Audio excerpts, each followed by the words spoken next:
Right, one, two, three. Hello. Oh God.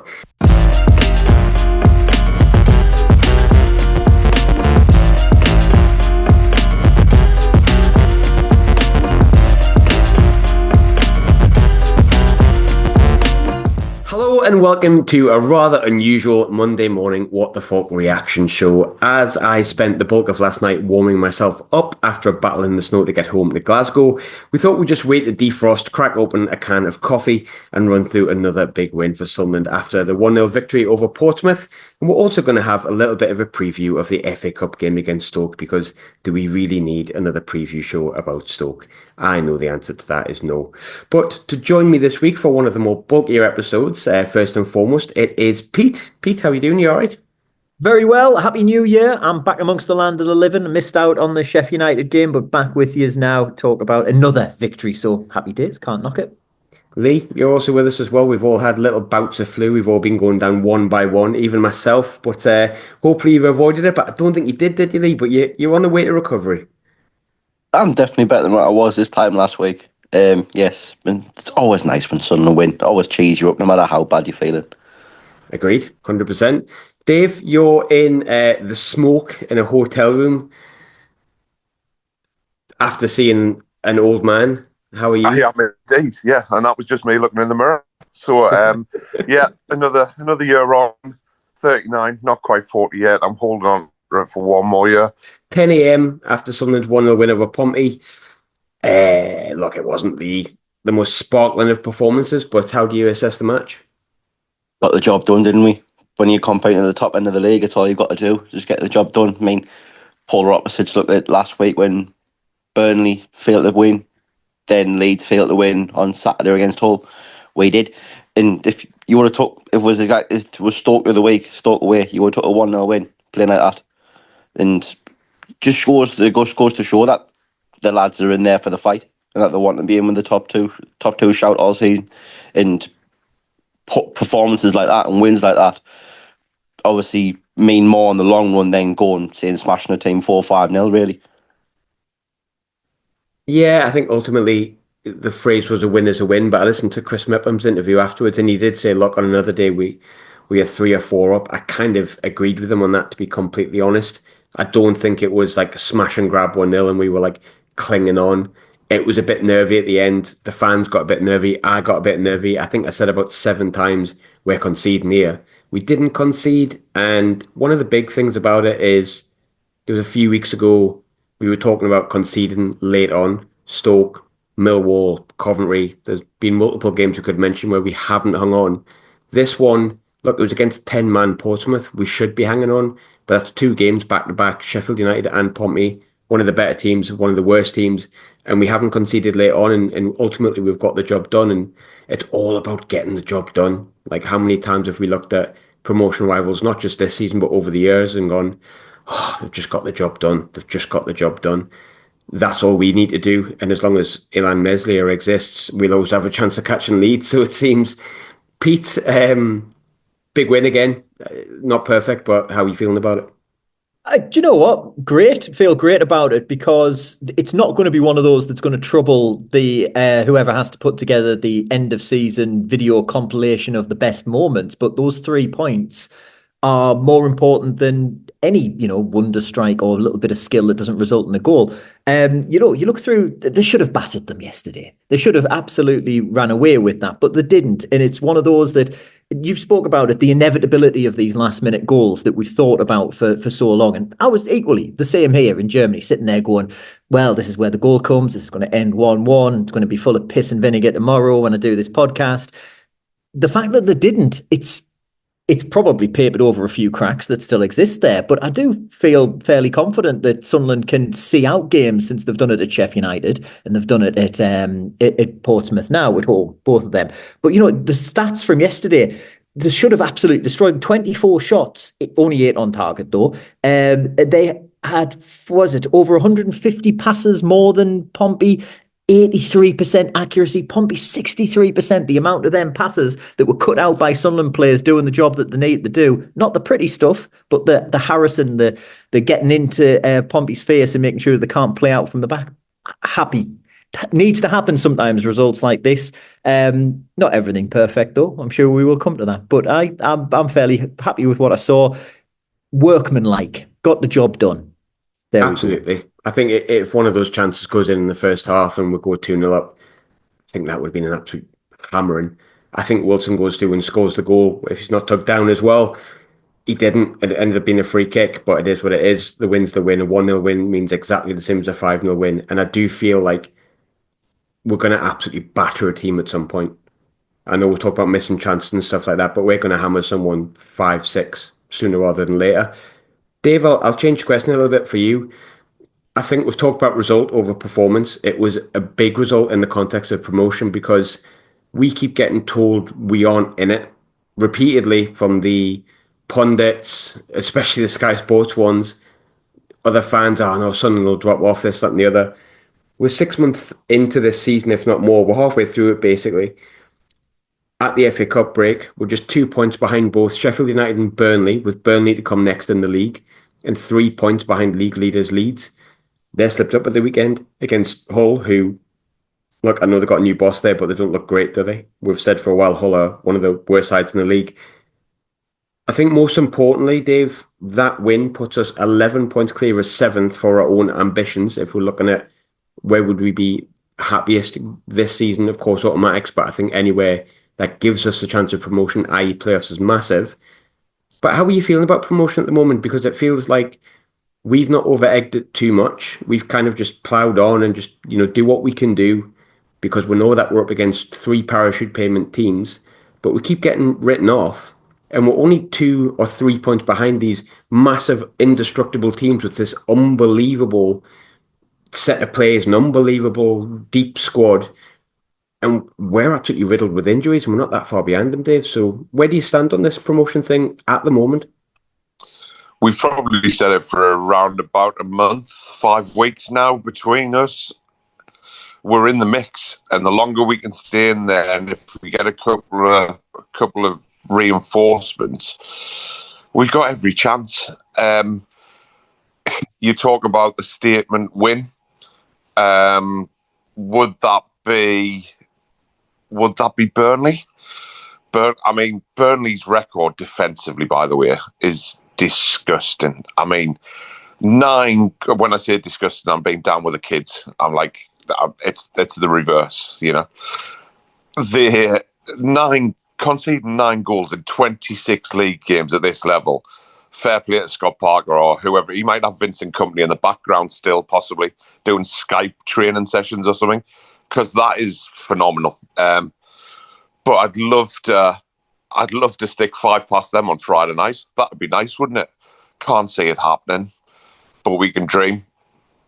We're in there. We're deservedly in there. Full credit to absolutely everyone. And a couple of reinforcements. I've said it. They have to go for bust. I think the playoffs, unless something catastrophic happens, the playoffs should be well within reach. But if they have a chance of sneaking into second place, we can't even write off the title. But I know a lot of people are divided on their opinion. Should we be the underdog or should we be the Bertie big bollocks that we think we are? I probably prefer to just slip under the radar and win the league on the last game of the season. I'd take it back to the promised land and then go and slay the Mags next year. Jesus, you've had a drink. I think that when you look at the context of this promotion race, I agree with you. I'm quite happy to be this underdog, quote unquote. Sunderland will never be an underdog, but I'm happy to have the attention not on us because ultimately, look, if we miss out on automatic promotion, will it be frustrating? It depends on how you miss out on it. As long as we land in the playoffs, I'm pretty confident because it's above the expectation of what I had at the start of the season. And I think I've been really pleased with everything that's come out of Sunderland this year outside of 1 or 2 frustrating results, but you're never going to go a 46-game season and be like, I was delighted with every single result. It's just not going to happen. Stoke away is still going to rankle with me for months on end, and especially if it costs us automatic promotion. But I do feel like this automatic promotion race, there's massive pressure on Leeds because everyone just expects them to go up. there's pressure on Sheffield United because everyone just goes, oh, but their squad's so good and it's so big. And I think there's pressure on Burnley as well because Scott Parker's had 2 promotions before with 2 different clubs. Everyone knows they've got a strong squad. They're not conceding goals. Sunderland, I just keep getting told we're not going to be in it. And there's 11 points between us and seventh. So that indicates to me that we're well in it. Whether we will be at the end of the season, I don't know. If that means we land in the playoffs, I'm not going to be disappointed with it. But I do feel that the automatic promotion conversation, where we're at that at the moment, or where we're in it at the moment, I'm 100% comfortable with it because I think, no pressure on us doesn't really matter. And if there's no pressure on us, then it is what it is. Let's just aim as far as we can. What is it? Aim for the stars, and the worst case scenario, you'll hit your head off the ceiling. Is that the right phrase? Something like that. You get the moon. What is Aim it? for the stars, you might get the moon. Yeah, you might get the moon. That's it. Well, you would hit your head on the ceiling. Sounds slightly better. Sounds a little bit more Sunderland, I feel. But Lee, I'll come back to you with this one. Not the ideal performance in many ways, as I said before, but I thought Dan Neil and Joe were absolutely outstanding yesterday. You might disagree. Some people did disagree on Dan Neil in the bus queue. Not sure how. Everyone's entitled to their opinion, though. But I just thought Dan Neil and Job yesterday were absolutely phenomenal. Hopefully you agree with me on that, Lee. 100%.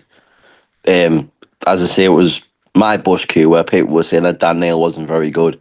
And instead of getting an argument with pensioners at the bus, I sat there and just shook my head. And the pair of them are absolutely outstanding. They're getting better every game, I think. Especially Dan Neil in the sixth role. He's developed that. Because granted, at the start of the season, when he first started playing that role, they're going, people, I understood the criticism, but he's moulded and he's come to the point where he's turned into a 9 out of 10 every week. Dan Neil. I love him to bits. I think he's our best player. And there's no shock why clubs are circling around Job at all, because he's an 18-year-old boy and he's bossing midfield with his strength and he's everything like that. He was unlucky. Did he have a chance to score yesterday? I can't remember. I think he might have been unlucky with a shot or something like that, where Roberts has passed the bat to Isidor instead of himself when he might have been in a better position. But the Portsmouth couldn't live with him. They couldn't live with him. Even when the ball went by them, they would have a recovery tackle and one of them to be there to cover the other. Pair them a class. I totally agree with that. I totally agree with that. Yeah, I'll come to you with the same question. Dan Neil, for me, I said last season, I think he's our best and most important player. I don't really disagree with that. But was I disappointed with his first sort of 2 month of the season, 2.5 months? Outside of 1 or 2 performances, yeah. And I felt like some of that was because he wasn't best in that position and that he's better further up the field. But for me, the past 5 games, that's the Dan Neil I know, respect, love, privilege to watch. And I thought yesterday he just absolutely ran the game. And that lad next to him, that Job, as me and Lee said before, not too bad either, is he? He's not a bad little player either, is he, Pete?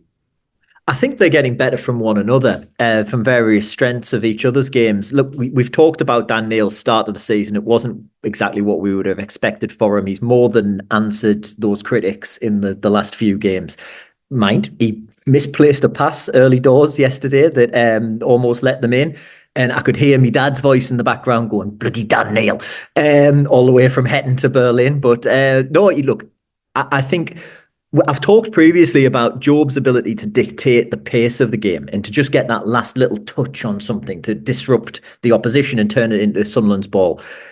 Dan Neil does that a lot better now. And I don't know whether they've got that from one another or it's that, but very happy with what I see from Dan Neil. And the idea that you can have him as almost that like quarterback in the midfield with the out ball of Job, that he can pass the ball to Job and let him do something with it. That's frightening at this level because those two are above and beyond.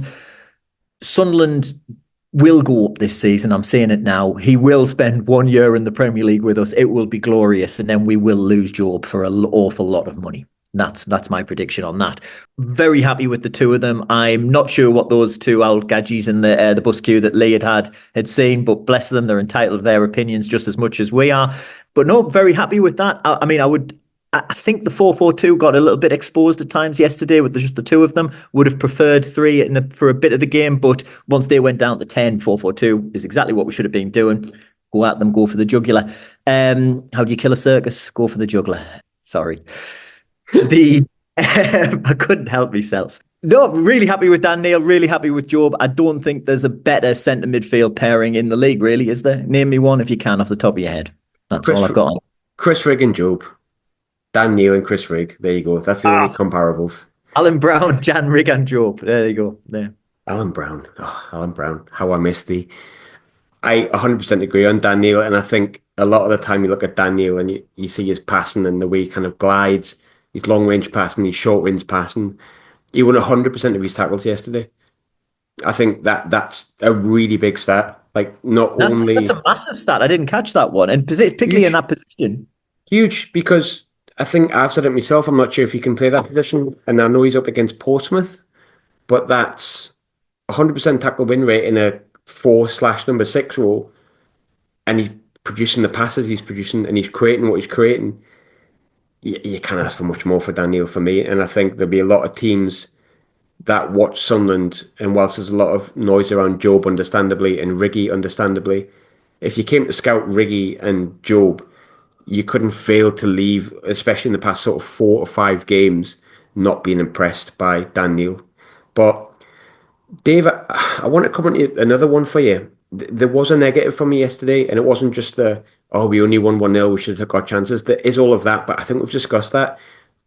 Anthony passing, and I feel bad picking on Pato because, look, he doesn't really do too much wrong when it comes to making saves. I think he's got a little bit better at command in his box, but I feel like every kick is causing us an absolute ton of bother. There was one yesterday where he slid it out of play because he thought Certain was in position because he needed to put it on his other foot. That put us under pressure. He kicked it off one of their lads at one point. There was one where the kick out was terrible, but thankfully I think it landed at Job and he managed to spin and turned into a really good attack, so it looked good, but it was a bad kick. For me, Pato's kicks are getting worse, and that's a big concern for me. Like a player of his age, I'm expecting to get better. At the worst, I'm expecting him to stagnate because he's a good championship goalkeeper that's been touted to bigger clubs for a reason. And the only thing I'm having to go at here, Dave, is his kicking. But what I wanted to ask is, Matt Young kept his 7th out of his 8th clean sheet for Salford. Look, Salford, okay. Like, maybe I could keep a clean sheet for Salford without being disrespectful, which is completely disrespectful, but here we are. But Matt Young's also been linked with Man City this week. There's a reason for that. Where do you stand on the Pato situation? Because we've got a young kid at the minute, Dave, that's been tapped with a move to Man City. A goalkeeper who, for me, hasn't improved this season.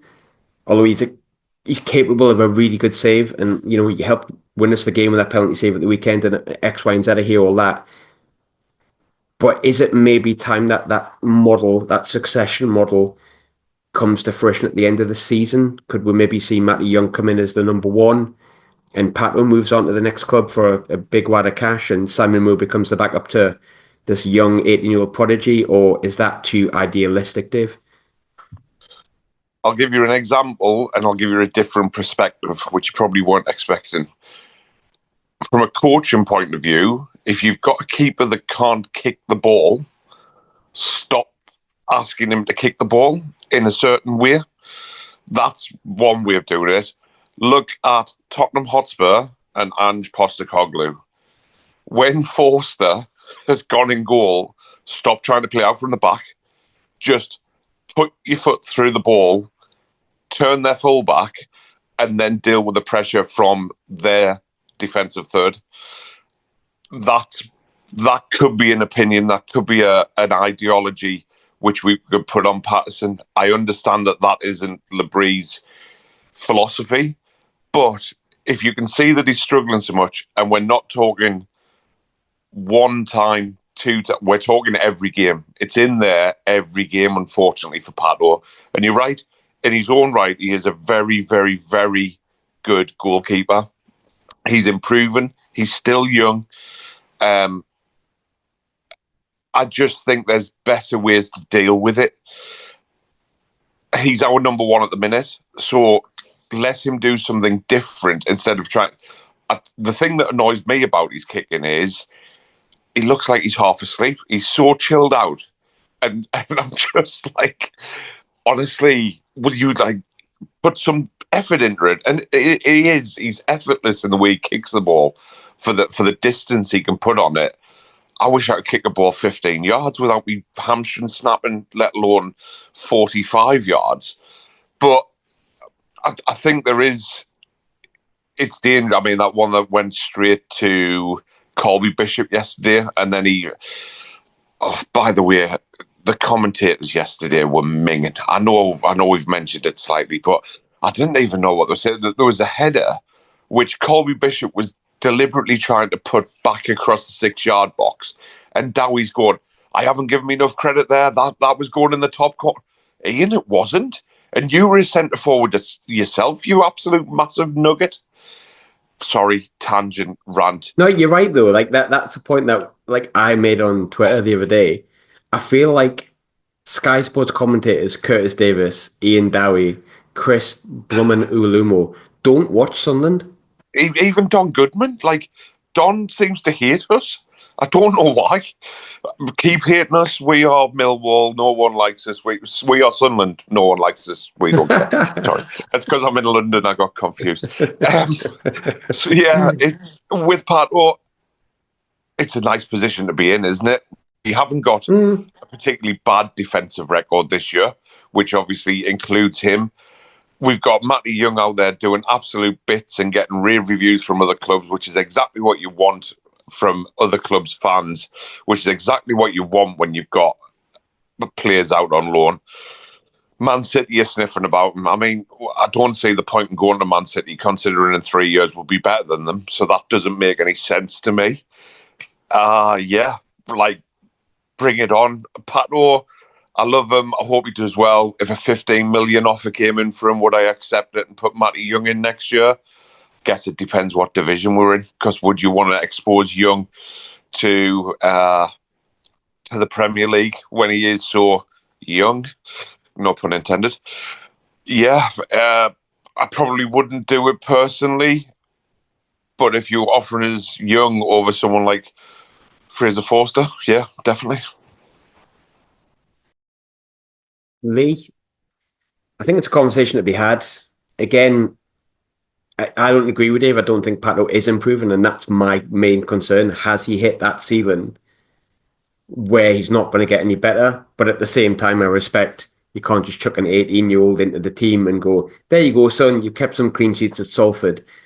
But there's a conversation to be had whether you would put a Simon Moore in for the rest of the season or like give Simon more of a chance, especially with the FA Cup game coming up, which we'll go on to. You've also got other goalkeepers in the league. It doesn't need to be Pato or an 18-year-old, but are we too harsh on Pato? Am I being too harsh on Pato, Lee? No, because it is becoming a thing every single week with his kicking. Even his goal kicks, he kicks long. 9 times out of 10, they go out of play. It's in their half, but 9 times out of 10, he puts that much swerve on it against out of play. It's ironic that Man City want Matty Young because you're saying, like, do you chuck a young 18-year-old lad in?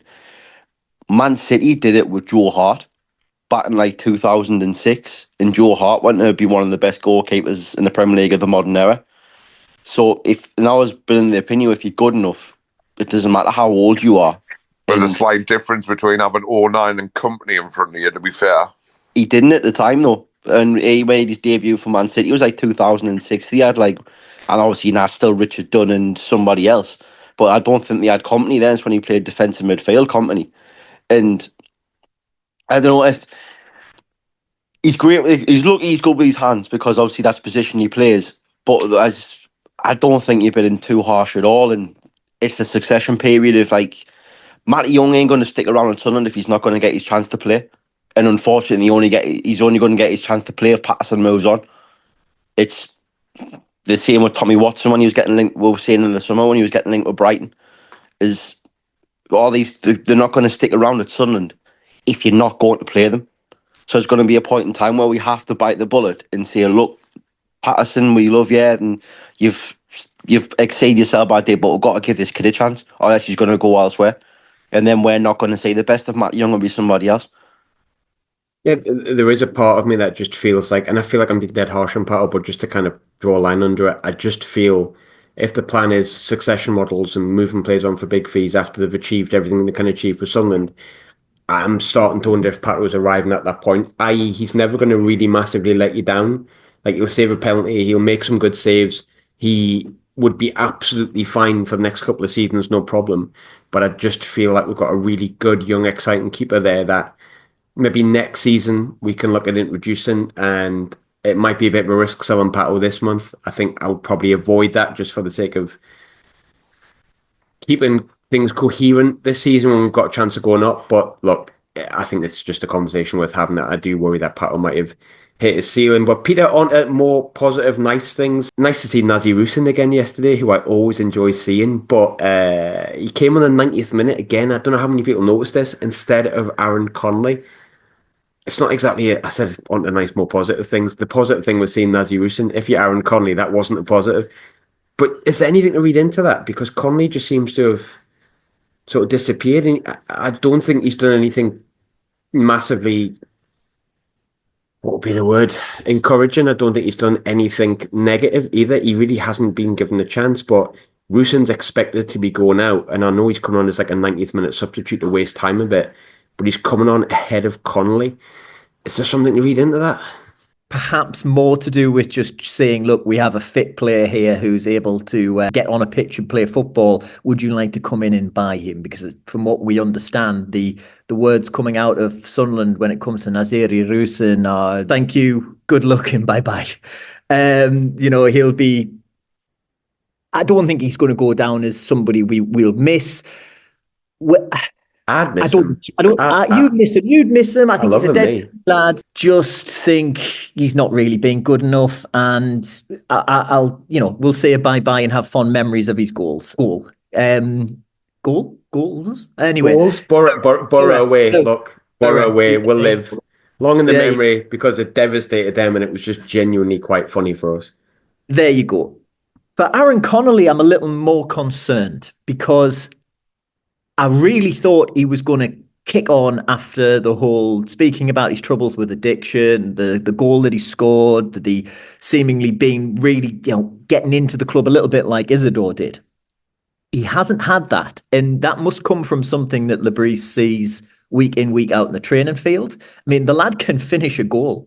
We've seen that in how he's played in the 21s. We've seen that how he took his goal that he scored for the first team. I would love to think he gets a start in the FA Cup and to see how he goes from there. But there must be something he's not seeing because, all right, when he's come on, he's scored goal, he's played all right, he's drawn some free kicks, but he's not had that ball played through to him for the run onto where he's one-on-one with the keeper and he can dink it over the top of him. Like we've seen him score. If you've seen the goals he scored in the 21s, a lot of them were those threaded balls through, and he hasn't been getting them when he was playing for the first team. So perhaps there's a thing to look at there. I think the idea that Mayenda getting into the positions he's been getting, because you could play a similar way you play for Mayenda with Connolly. I mean, I don't think anybody's as quick as Elisa Mayenda, but Connolly's no slouch. He's a swift little footballer. So I've still got confidence in Aaron Connolly coming good towards the end. But yeah, I think all you can see from Naz Rusin coming on when he did is probably the club going, look, we've got a fit footballer. You can come in and we can talk for the right price. What do you think about Aaron Connolly? I think he is nippy, but I think he'd be faster if his head wasn't so big. It's the biggest head I've seen since Dean Whitehead. It's a big old napper he's got on him. You're right. It's huge. Handsome boy, but big head. Before we move on to the Stoke preview, because look, I was going to do a Stoke preview, but does anyone really want to chat about Stoke again? Like, I don't. So I figured that you wouldn't. So we'll just ask some questions. We'll have a little break and go, ooh, the FA Cup for like a little bit. Dave, I'll come to you with this final one just because I want to mention him. Because he messaged us during the week. I don't know if anyone noticed. Not that I'm showing off or anything like. But Wilson again. Wilson, Isidor. Look, great finish. Could have arguably had a second. We touched a weeks ago, if we were worried that he hadn't scored in like 7 games or something. He's back in the goals. And I think he's a player that's not really been mentioned by other people. across the league. I know John Mousinho said yesterday that he's one of the best strikers in the league. But if you think that he didn't make his first Sunderland start until September the 24th, seen that stat by Fishpaste, I think. I think it's his 8th goal in his 20th start. That's almost a goal every other game for a player who had 7 games without a goal, I think it was. Like, have you ever loved anyone as much since, say, Ross Stewart that played up front for us, Dave? Because he's just class, isn't he? Like, I love him, me. And it's not because he talks to us on the internet once. It's because I just really like that he scores goals for Sunderland and then once spoke to me on the internet. He's doing really well for a winger, isn't he? I thought I'd drop that link up leads here.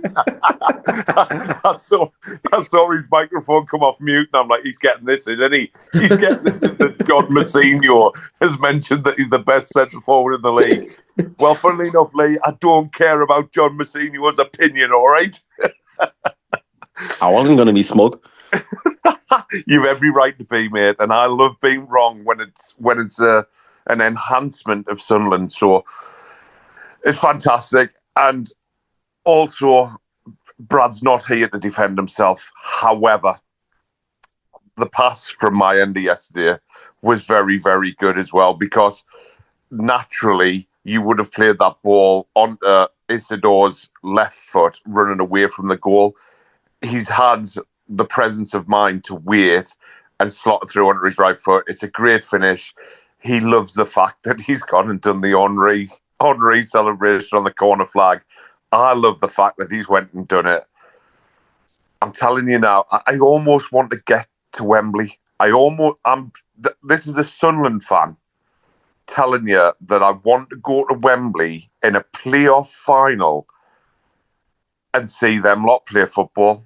I almost want it to happen just as much as I want to be promoted automatically. I almost want to get to Wembley because I know we're going to win. Call me big. That's the big bollocks. That's the big bollocks Sunderland fan in me. We are better than a lot of teams in this division. Blackburn over 2 legs. Would I fancy beating them? Yes. Watford? Yes. Borough? Yes. And then any of them in a one-off.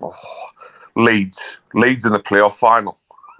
Oh, that's the stuff dreams are made of, especially when Wilson grabs a hat-trick. Unbelievable scenes. Get me in Trafalgar Square. I was there last night, but it wasn't quite the same, funnily enough. I honestly, like, if you could choose a way to get promoted, I would choose the day at Wembley in the playoff final to win against anyone.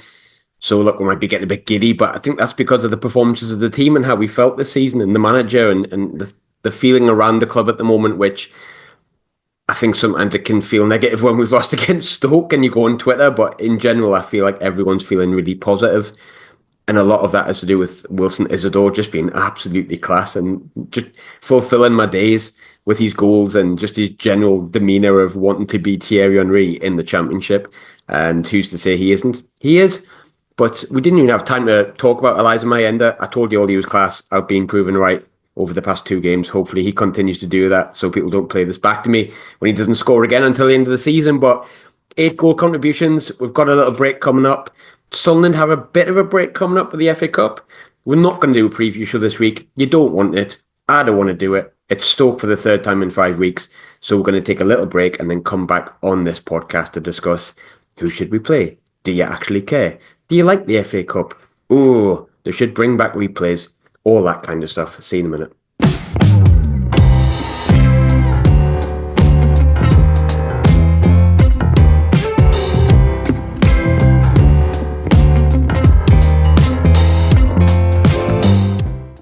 Hello, it's us. We thought we'd come back and chat about Stoke in the FA Cup. We, as I said, didn't want to do a preview because nobody wants it, and I've made that decision for you. But look, FA Cup weekend, there's always a bit of glamour about it. It's a crap draw, let's not deny it. Stoke at home is not the draw anyone really dreams of. Last year was a little bit more like a dream draw, although the result wasn't perfect. But Lee, an opportunity to rest some players this weekend, I think, and you never know if we can sneak a 1-0 win. It could be a nice 4th round away tie to pit ourselves against maybe a Premiership team, something like that. He is hoping, 'cause I'm sick of playing the Championship teams every week. Aye, it's a nice opportunity to rest a few players, give a few young players the opportunity to play against men, so to speak. It's like, I'm looking forward to seeing Treog and Chewy, mate, if he plays. Because obviously he's banging goals in for in the 18s, banging goals in for the 21s. See if he can do it in the first team level. He's one of them exciting prospects that, again, is getting talked about by big clubs and needs the opportunity to play if he's going to show his worth at Sunderland. Pete, I'll ask the same sort of question. I think in many ways when Stoke came out, we all sort of went, oh, Stoke at home. But is it the perfect draw in a way? Because it's an opportunity to actually put young boys in against a team that beat us a few weeks ago, a team that is definitely an established championship team, and it's a chance for them to get minutes where otherwise we maybe couldn't give them it as freely. You know, the likes of a Harrison Jones, a Ogden Sui, you could maybe get a bit of minutes for Simon Moore there as well. Is it the perfect draw in that sense? Because look, as much as drawing Newcastle at home again would have been really exciting, let's not deny it, or drawing Man United away with their relegation problems and the relegation troubles that they have, seeing if we could beat a lower end Premier League team away from home would have been really exciting. Stoke at home does provide rest opportunities for younger players. In a sense, it's not the glamorous tie, but maybe the perfect tie on the context of our season, Pete. I'm fairly happy with Stoke now. I wasn't when it came out. It filled me with nothing but, Stoke again. But it's going to allow our younger play. I mean, I do hope he plays quite a very rotated squad. I want to see Patterson get a rest. I want to see what's he called. I'm forgetting his name now. The goalkeeper, deputy goalkeeper is Simon Moore. There we go. Thank you. I want to see Simon Moore in there. I do want to see the young boys you talked about in there. I want to see them get that chance to play against proper men, and Stoke are going to give them a rough out game. I mean, I imagine Stoke will rotate quite a bit as well because they have got their own concerns at different ends of the table. But it's one of those. I am viewing it a little bit like a free hit. I don't really mind if Sunderland don't go through this time.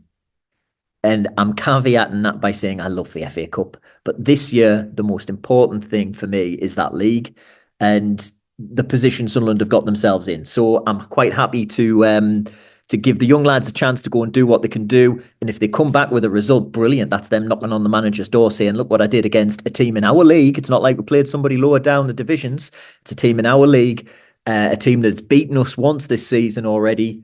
I deserve a chance in the first team. And that can only be good for Sunderland to have young lads with confidence like that banging on the door of Reggie Slabreeze. If they get beat, I'm not going to castigate those boys one way or the other. But I do hope they go through. And then I would like to see a draw against, somebody in the lower echelons of the Premier League, like a Man United that you mentioned just there, or even them lot up the road at home again for a chance at redemption.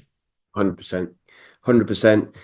Dave, I feel like I'm asking a really obvious question here, but I do largely agree with what Lee said and what Peter said. This is, in many ways, not the glamorous draw, but it's the ideal draw for the context of our season at the minute, Dave, isn't it? It's the most exciting fixture of the season. I guarantee you that everyone from the first team is going to play more minutes. They're not going to rest anyone.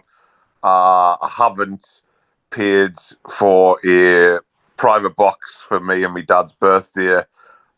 Honestly, I can't wait for it. It's going to be absolutely class. I reckon there's going to be at least 48,000 there, at least. Might even smash the record. So I don't know what you lot are on about. Stop putting it down on my birthday. It's already crap because the beginning of January, do you know what I mean? I am getting excited because there is the odd player who I would like to look at. Young centre forward, as you said. I'm not even going to embarrass myself with his name. Samed, might he get a few minutes? Can't wait for Royston to come off the bench in the 93rd minute just to waste time, bless him, because he probably won't get a game. Anyone else we're looking at? Yeah, Harrison. He could have a run around. It'd be interesting. I looked at the team that we could play, and I think off the top of my head, looking through the squad, there's a couple of positions where the first team players might need to play. You've got Simon Moore would be your goalkeeper. You've got the likes of Zach Johnson, Joe Anderson, and Leo Yelder. So you could play one of Yelder or Anderson at left back, I think most likely you'd have. Why have I paid for a box? For God's sake. Have you heard the names that you've just pulled out there? I'm I trying to know. get excited for my birthday, Graham, for God's sake. Your middle trio is going to be Alexa Jones, maybe Conley in your 10. But there is certain positions, like if you're playing Yelder at left back or Anderson at left back, you'd need to bring in the centre half, which means O'Nien does play some of these games. Your wingers, I certainly wouldn't risk Patrick Roberts, but we're short on wingers anyway, so who realistically do you play? You might have to, if you want to play a completely fresh 11, you're going to have to delve quite deep. But Lee, is there any players? Because one thing, it's not. I know Dave disagrees here, but it's not going to be a game that's going to capture the imagination of everyone. It's an ideal draw in many ways because of the context of the season. You touched on Ogunsui before, but a big opportunity for the likes of Harrison Jones. He's just signed a new contract. Alexic, who I thought looked quite bright when he came on yesterday, despite his complete refusal to take it into the corner, by the way. But even the likes of Zach Johnson, Yelder's been, desperate for a start, and you can see it. There's opportunities for players there, but how would you line up, and which players outside of Ogunsui, who you've mentioned, would you like to see be given a chance? I would like to see if he's fit. I'd like to see Samed play for his reputation when he come in. I actually have a thinking because I know he said he might potentially play to get him minutes after his injury. He said Rig might play, and I actually think if he does, he might captain the side. I can see him playing Dan Neil or Luke O'Nien, which I think would be massive for the lad. Other than that, you're looking at your like Hielder, Zach Johnson. I think Zach Johnson deserves a look in, to be honest, because he's had a really good loan last year at Dundalk, and he's waiting for that opportunity to get an impress in the first team, and he's always been there or thereabouts. So he's probably the one that I'm looking forward to at the back. And this year, I think the team will be just like I think to kind of see them play any first team players, I think they'll just use the opportunity to rest them. And I think if we get beat, we get beat. But Ogunsui is the one for me that I'm really looking forward to. Like really, really looking forward to, and Harrison Jones as well. Pete, we didn't really touch on it in the review of the game. I thought as much as we've wanted to see him be given the chance and give him a bit of praise in the past couple of games, I thought Adil Aushish was awful, like really awful yesterday. Like bless him, he Really? kept going, but does he play against Stoke because he hasn't played a great deal of games? Does Uh, Abdullah Bar come back in against Stoke? I don't think we're going to see Abdullah Bar again. I wouldn't, Where but is he? I don't know. I think sorting out his move somewhere else. I didn't think Adil Sheesh was too bad yesterday. I think there was moments where the passes were a little wild, but I think in fairness, considering the way he's played in the last couple of games when he's come in, it was worth his chance taking the shots that he took. And you can say they were at the right height for the goalkeeper to make a nice dive and save, and looks great for his highlights reel for the season. But it was on target. It could have gone in.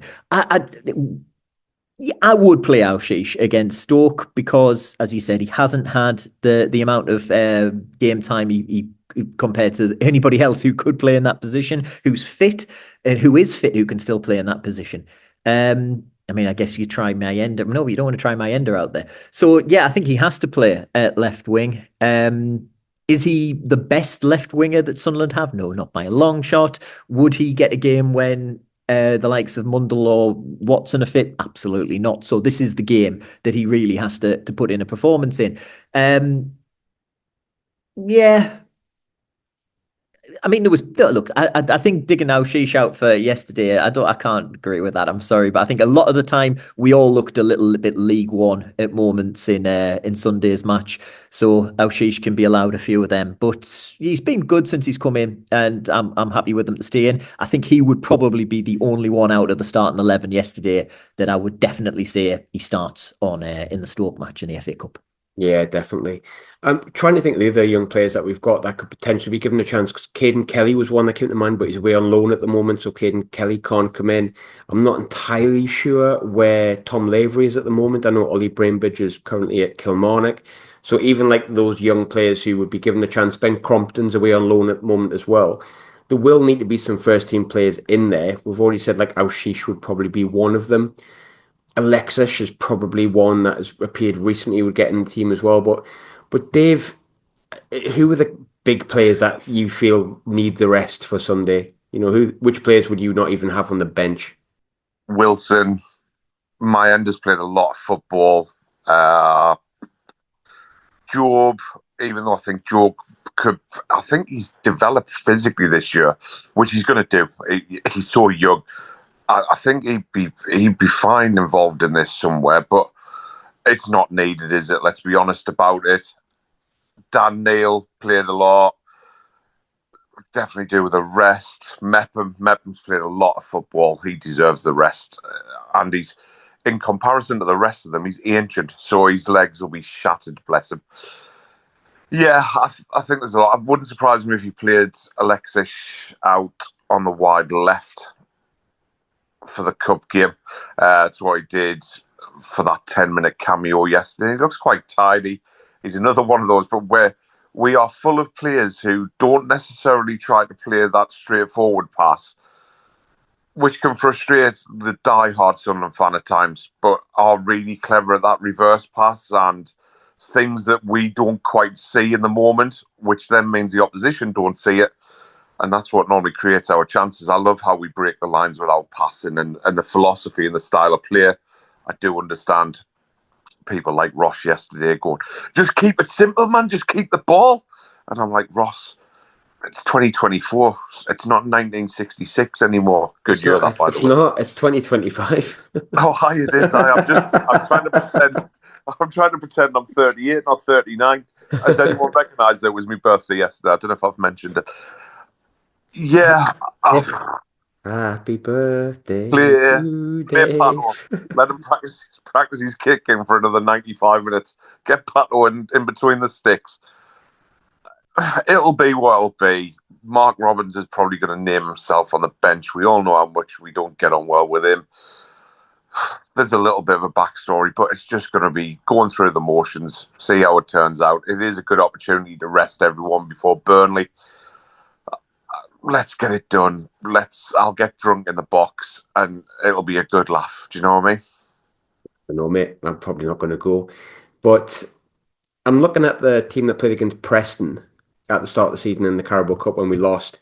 It was Simon Moore in goal, Zach Johnson right back, Triantis, Yelda and Anderson across the rest of the defence, with Anderson at left back, Abdullah Bar, Chris Rigg, Pierre Ekwa, Adil Aushish, Romain Mundle and Nazi Rusin up top. So I think as much as we've talked the game down, you can see from that lineup there's players that if they take the opportunity can force themselves into the first team spot. But look, before we go, because there's not much to preview about the FA Cup game, I just wanted to give you some sort of preview.